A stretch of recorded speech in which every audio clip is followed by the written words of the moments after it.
Hello, and welcome back to TPI's new podcast, To Think Minimum. I'm Chris McGurn, TPI's Director of Communications.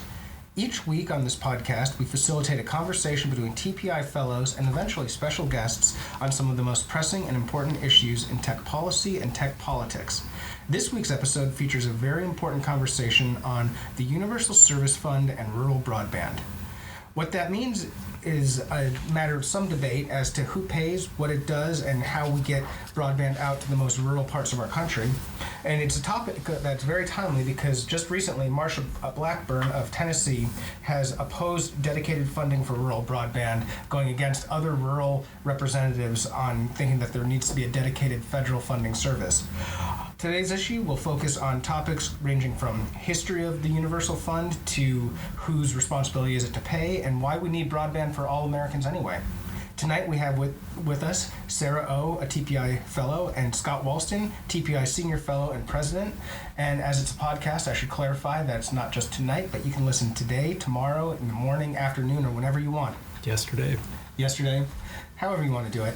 So without further ado, I will hand it over to Sarah and Scott to give you some more insight on rural broadband and the Universal Service Fund and let you be enlightened by them.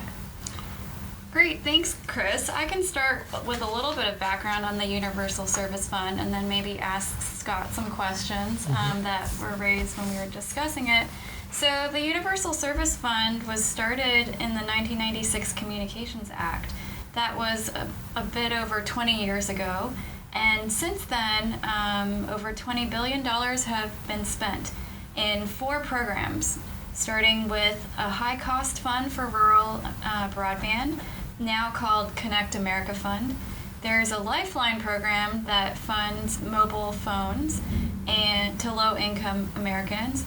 There's the E-Rate Fund for schools and libraries, and there's also Rural Health, which is a smaller portion of $8 billion spent per year through the Universal Service Fund.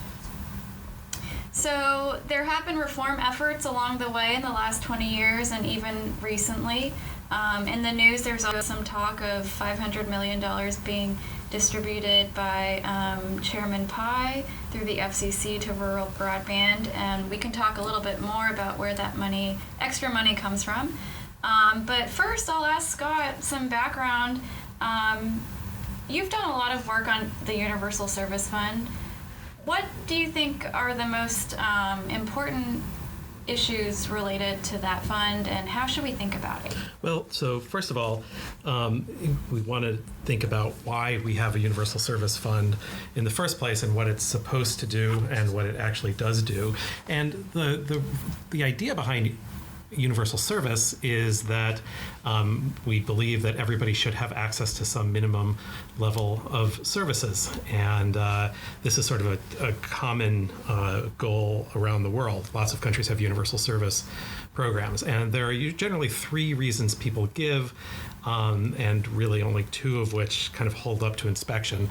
And the first is market failure, that any given person doesn't take into account the full benefits of an additional person on the network, so they don't subscribe when society would want them to. The second is that we want everyone to have some minimum level of service, and the third is that politicians like to give out it's distributional politics, right? Now the externality argument doesn't really hold up because it might be external to the person, but it wouldn't be external to the network. But the other 2, that we want people to have some minimum level of service and that politicians like to give out money, both of those things are definitely at play. And so, like you said, we had an official we first had an official universal service program as part of the 1996 Telecommunications Act, and that's because prior to that, service was mainly funded through a series of cross subsidies that became no longer possible once as the industry became more competitive. Now, an important point is that it's not just for rural service. Most of the money that we spend on universal service does go to that. But another part of it is helping low-income people pay for service. And it used to be, originally it was the Lifeline program, that's for low income. It had 2 parts. to help people connect and then to help people pay. And it was focused, of course, on just home phone service. And you can have one phone per household. And then eventually it was expanded to mobile phones. And that caused some problems when there weren't very good controls. And people had multiple phones, households had multiple phones, and there was sort of limited checking on who was eligible. And then the FCC kind of got that under control. And now, most recently, the Lifeline now can be used for broadband too, and people get just about almost $10 a month that they can put towards broadband service if you qualify. And those are, it's mostly income based. So are all those services now available under the Lifeline Fund, or do you have to pick, I want a phone or I want broadband, or can you kind of pick all the services if you're a low income person? You get $10 a month, and you can use it, I think, for mobile phone service or for a broadband connection, but you can't use it twice. You can't use it for two different services, except to the extent you can put it towards a mobile plan, and you can use that to dock, right? But I mean, if you're talking about low income people, $10 a month doesn't really get you very far in this market. I mean, you don't have to get the soup to nuts, broadband, package, but you still, I mean, I can't think of any available funds that services are $10 a month, $20 a month even. So well, actually, I mean, I think you're raising what is the fundamental question, and which really should be part of the fundamental question for all of these things, which is what is the price elasticity of demand, especially for, in this case, low-income people.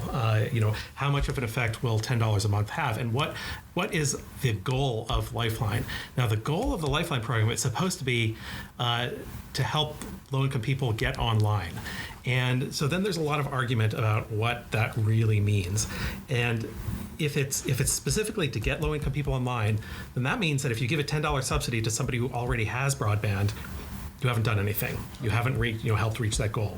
You may have made life easier for them, and because they're poor, it's hard to hold it against them. An extra $10 a month means something for a poor person or a low-income family.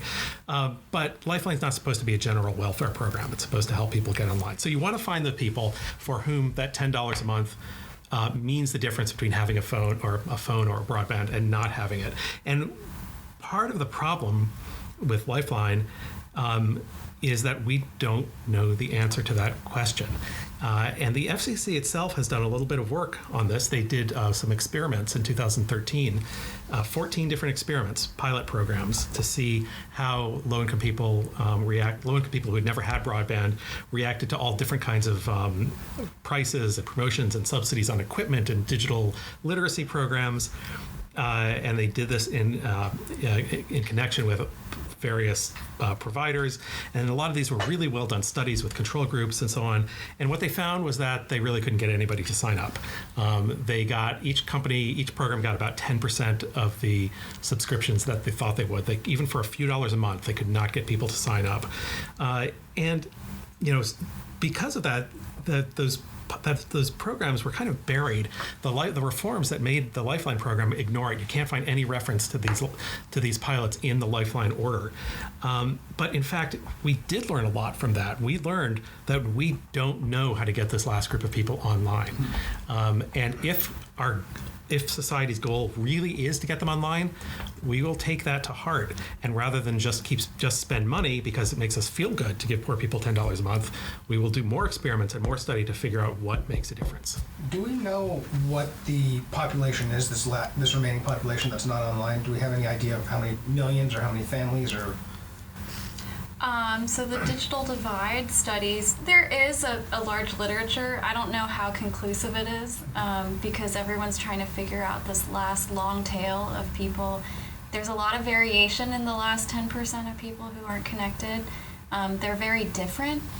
So it's not like one intervention will reach all of them. Well, and also, there are different reasons people aren't online, because some people aren't online, like this low-income group. They're mostly in, they're low-income rural people, of course, but most of the low-income people who aren't online are in areas that have access. Mm-hmm. They just aren't connected. And then there's a group of people who don't have access to wired connections, but they do have access to satellite at a minimum. And so we know that they don't connect because they don't like the type of service they get for the price available. And so these are hard things to sort out. And they're older people. Right. So there are a population of older Americans, like over 60 years old, who aren't connecting. And maybe that's about half of the people who aren't adopting internet. Well, and then there's also the question of how much we care. I think if a person is well off financially, and they're happy not having internet, they really don't care, and let's say that they're sufficiently informed, then there's not a problem. Right. Consumer preferences. So that's the adoption question. Like, just because it's there, deployment and access are available. The adoption question is, well, why aren't people signing up and paying for it? Even if you lower the price close to zero, people will still not find any interest or relevance. Some people. Right? People, yeah. And there is also an open question of among when there have been these surveys over time. Pew has done a lot of them, and they ask why people don't sign up. And of course, these are surveys. We don't know that people necessarily tell the truth or how much they care. But a top reason is almost always that they're not interested, or there's nothing online that's useful to them. But that percentage has stayed the same while the number of people who are not connected keeps decreasing, right? So some of those people who said they're not interested became interested. So is that because there's always more content? So in fact, they were consistent that at the time there wasn't and now there is? Or did they learn? Because there's also some evidence that once people are online, they're more likely to stay online because they begin to learn what's available. So grandparents getting on Facebook or parents getting on Facebook, they find that it's relevant to them, and they find other uses. Well, and the example is people need to get online to find jobs and opportunities that's relevant to them. But maybe what gets people online is entertainment or things that are, less important. Yeah, no, that's also an excellent point. As we've decided that getting everyone online is important for society, but being able to renew your driver's license without going to the DMV is not what gets people online. Like you said, it's entertainment and staying in touch with friends and family. And those are the things that get people interested. Now, if you can build all those other civic services on top of that, that's great. But you're not going to attract people by promoting those. So lead with cat videos is what you're saying. Yeah, exactly. More cat videos. Yeah. I'm sorry, go ahead. Oh, so I wanted to ask you, Chris, what do you think about subsidy programs? How much, how expert should governments be in offering smart subsidy programs? Should we just spend money and not really know where it's going, or is it important? I would imagine that's a rhetorical question. Yeah. I think we do a really good job of spending money and we don't know where it goes. Anyway, I don't know. I think it raises a bunch of questions. If we're willing to pay, $10 for low-income people to get it, and there are obviously subsidies to the companies to expand out their services, which one has more value, and how do we actually get that last, bit of the population online? And I'm not sure if you can, force people to do something they really don't want to do. In terms of rural broadband, that brings up another issue, which is, is there services available, or why are we, giving, $500 million more dollars? Why is it that someone who represents a rural district, who also happens to be the chairman of the subcommittee that deals with these issues, says we don't need to give more money to it? So that raises the question: are they basically taking the Field of Dreams approach, that if you build it, they will stream, or are they just saying, here's a great way to appeal to a large base of people that we want to appeal to, so we're going to give more money through these subsidies and whatnot. So, it would be nice if the money got tracked, but living in the United States, that your tax dollars go to a lot of different places, and it's very hard to keep track of where that is. So, well, a few things about that. One is, there's not evidence that the money that has been spent so far has actually gone to help build out rural areas. Most of the research seems to, that does not find much of an effect at all on the margin of the subsidies. It goes to overhead of these rural companies. It's a huge boon for rural telephone companies.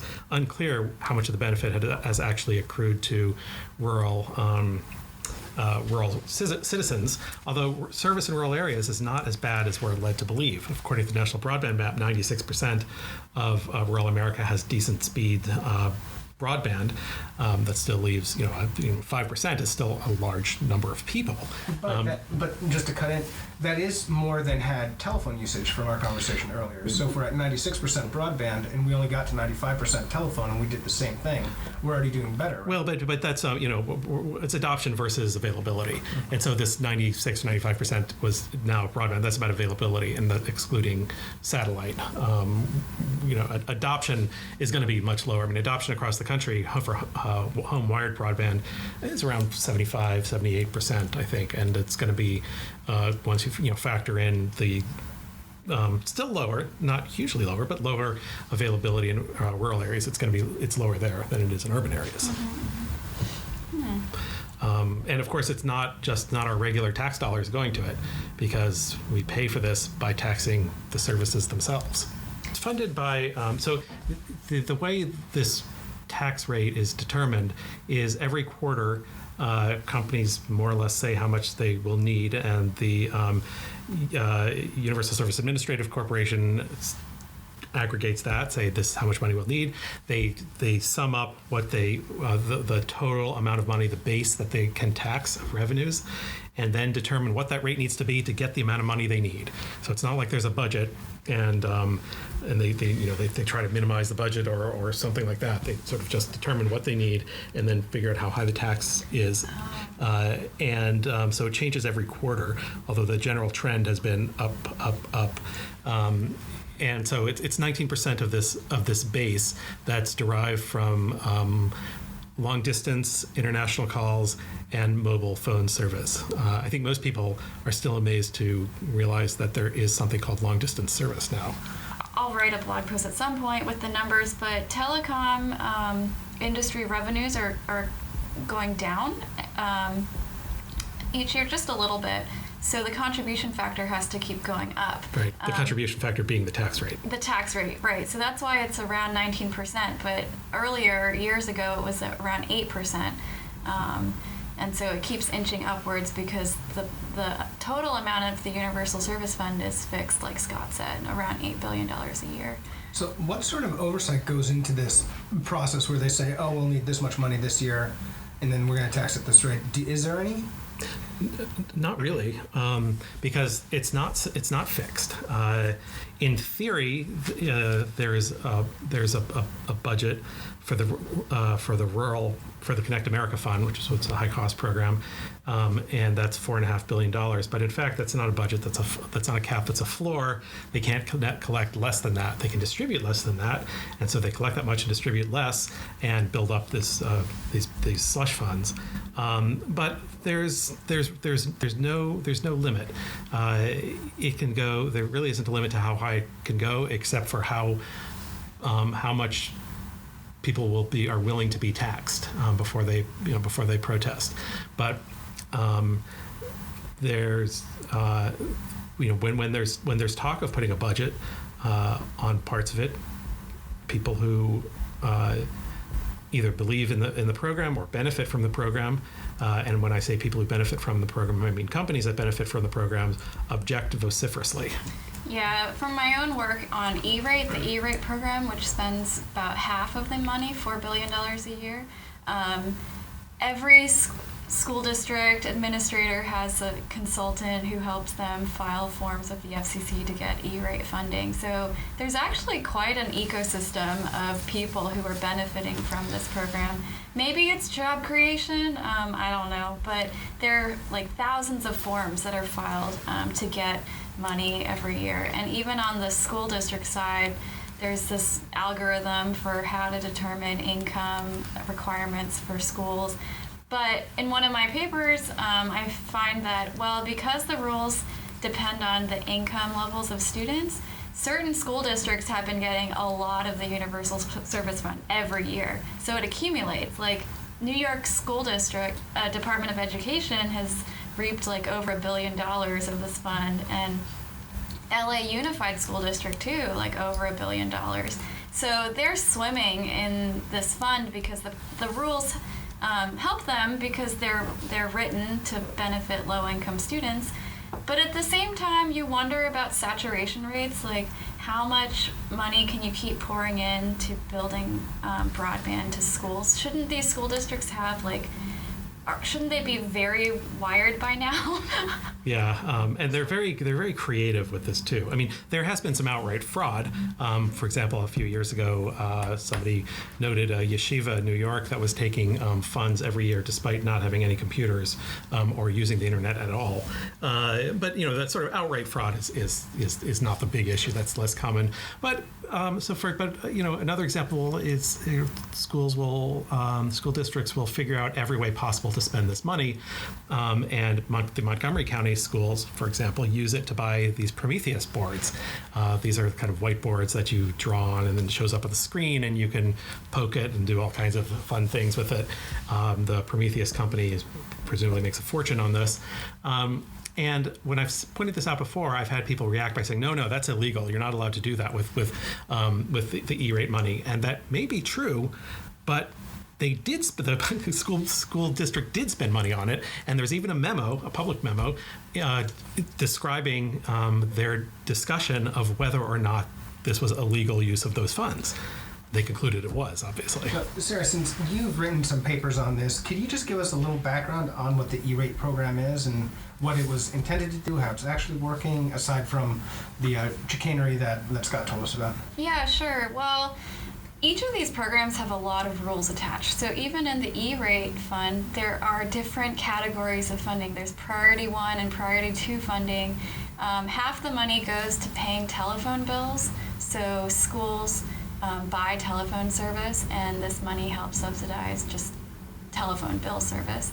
And the other half can go towards equipment like computers, Wi-Fi, Prometheus board, maybe if they count or not. So there's a whole list of equipment that can be sold by vendors and paid for with the E-rate fund. But funding is fungible, so if you're using E-rate money to pay your telephone bill, then there's other money to be spent on Prometheus boards. So that's one point. But yeah, you asked about E-rate funding. I wonder too, I mean, LA Unified School District also had an episode where they distributed iPads to all their students, and that program failed because kids were taking the iPads home or stealing, unlocking them, and LA Times wrote some pieces about it. It was a fail, not a good use of the money, and I think the iPads were subsidized by Apple. But it also raises a bigger question of technology in the classroom, and if it's really good for students to have Wi-Fi in high school and middle school, streaming and chatting on their phones. Are they really learning? Does it help learning? And that question is very hard to measure in economics papers. I've tried, people talk about tracking test scores, graduation rates. And education economics is just challenging generally to see if kids are learning. But I mean, to the extent that there is research, it does not say good things about technology and education. Nobody's found yet that it really does make a positive difference. Although, we're criticizing these programs and the waste in the E-rate program, but it's not that, I don't want to speak for everybody, but that we're actually necessarily opposed to spending public money on these things to the extent that technology is useful. It's that the programs operate essentially without oversight and without the ability to be evaluated. The Government Accountability Office notes this again and again and again, and the FCC consistently refuses to do anything about it. It's simply not in anyone's interest who participates in the program to have a true evaluation. And that's really the problem. Mm-hmm. So does that mean that Congress needs to get involved with their oversight responsibilities, or is this something that the FCC should be doing if they wanted to? Well, again, I don't think it's even in Congress's interest because it's a way to get money to constituents. And that's part of the problem. It's not in anyone's interest to evaluate this stuff rigorously. Mm-hmm. Yeah, I'll agree with that. I mean, it takes graduate students to dig through the filings and come up with reform proposals for how to move the money around. But we could do it. I mean, graduate students are cheap. Yeah. So Instead, they'll pay companies millions of dollars to do fraudulent evaluations, but you could pay a grad student $10,000 and it would be much better. Yeah, run a regression, find a better way to distribute this money, or put it out. Yeah, like I think about that sometimes too. Like if you give $8 billion to like some smart entrepreneurs, like here, fix the problem. They'll figure out a way, maybe. But what happens too is like, there are these pockets of schools that are just wealthy enough to not get E-rate funding, but they do have poor students, but they're just not concentrated. What's the cutoff for that? So they use a discount rate, which is pretty much an income-based number, the percentage of students in a school who qualify for free and reduced lunch. And so depending on how many students in your school qualify, you get higher priority for funds.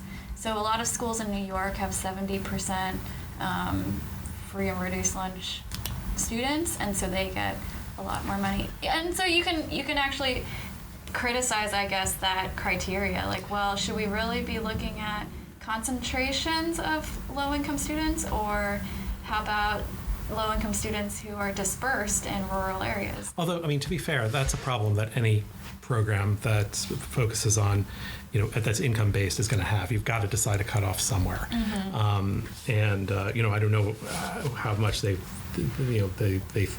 think about the cutoff and where it should be, but I think at least that's not unique to this income-based program. Yeah, any subsidy program will have to deal with some criteria. And even the Lifeline program, they don't use the SNAP cutoffs yet, but I think they've been recommended to. So SNAP meaning food stamps. Right.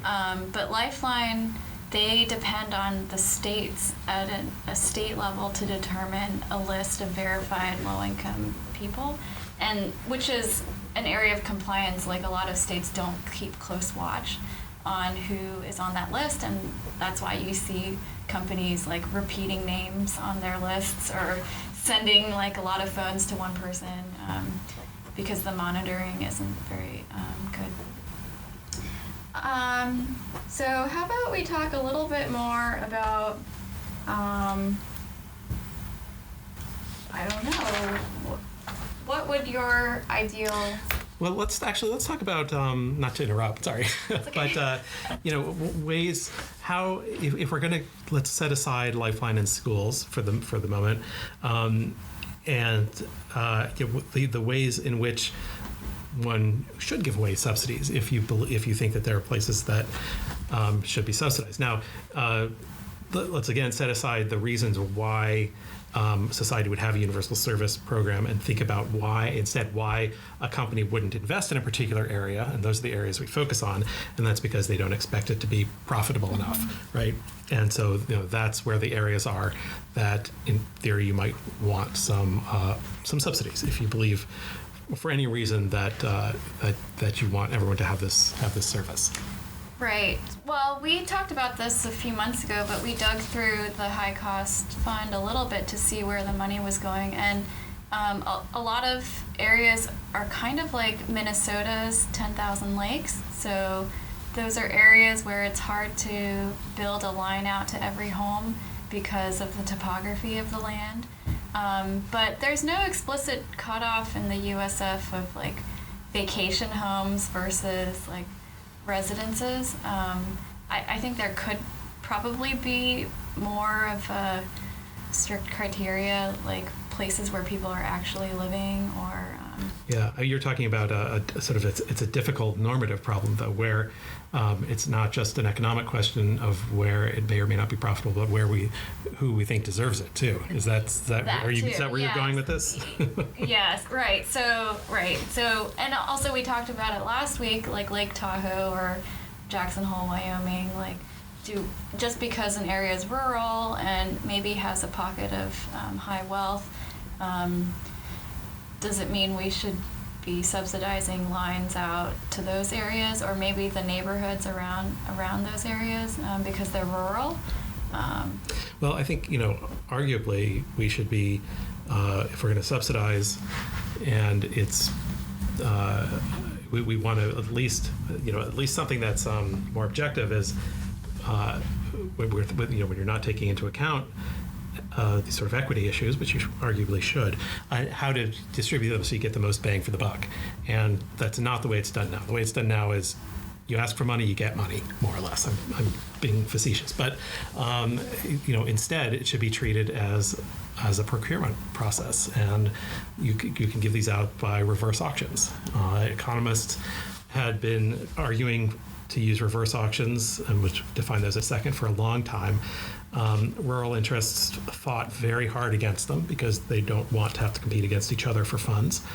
But other countries started doing it in the far back as the 1980s, and so it could clearly be done. And now the FCC is doing reverse auctions, and so what that means is that you have to define particular areas that will get service. You have to define this kind of service minimum level of service that you want, and then companies can bid and say, I need this much money in subsidies in order to provide the service that you want. And so, another company will come in and say, I can do it for $1 million less than that person did. And so when you bid the amount of subsidies down, that's why it's called a reverse auction, because you're bidding down instead of up. And the first one that the FCC did was a mobile fund, and the units, the geographic units, were based on road miles that did not have sufficient, I think at the time, 3G coverage. And what they found was that there weren't a lot of space, there weren't many areas that got multiple bids, but what they were able to do was take the bids for all the areas and then line them up in order of cost effectiveness and start funding them that way. So you start funding the most cost effective and go down to the next most cost effective and keep going until you run out of your budget. And that way you've gotten the biggest bang for your buck. How is it that they don't do that already? What do they do then? Do they just go through alphabetically at grants? Or how? Just drop money out of the sky, I think. Yeah, that's right. They take a big 747, open up the bay doors. I guess 747s don't have bay doors, do they?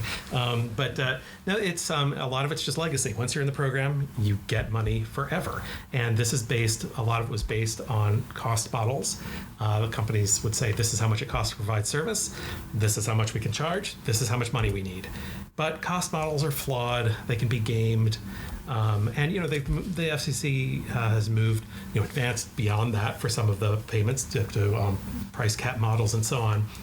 But this just isn't the way it's been done. And so now they are doing more reverse auctions, but these are still just relatively small programs on the margin. So there's going to be another mobility fund auction. Then the Connect America Fund is having a reverse auction. They've recently released the rules on it, and in this case, the way that they're defining the service is a little bit more complicated, because you get rather than just submitting a bid, your bid gets scored, and the score is based on the speed that you're going to provide and the latency that you're going to provide, and which is, on the one hand, it's the right way to do it, and based on research that we've done, it looks like the sort of weights on the speeds are not bad, given what people are actually willing to pay. But the latency penalty is much higher than the research suggests it should be. It's clearly meant to. It's just satellite penalty more than anything else, and without much basis or any basis, as far as I can tell, in research. But the point is, they're on the right track by doing these reverse auctions, but it's still just a tiny percent of the total that they're spending. Great. Well, we covered a lot of topics, and we've given the FCC and the government in general a lot of criticism. And aside from reverse auctions, it doesn't seem like there's much other real firm or tangible solutions. A lot of that's political. A lot of that is the people getting money and part of this program like the status quo. So it seems like there's a big hurdle to reform it, but there are some proposals out there like these reverse auctions if we were willing to do so. Which we're not. In a big way. Great, thank you.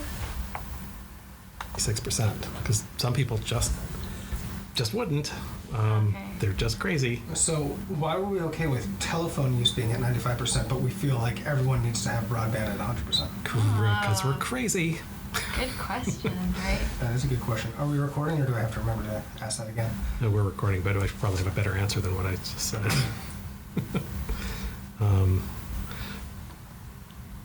Okay, should we start? I guess that's a good. I can cut that in. Yeah, why don't we, Sure. why don't we start? All right, now we've just got some time to come up with a better answer than that we're all crazy. Yeah. Even though we very well might all. I'm just, I'm really curious what happened, like, especially in the early 90s.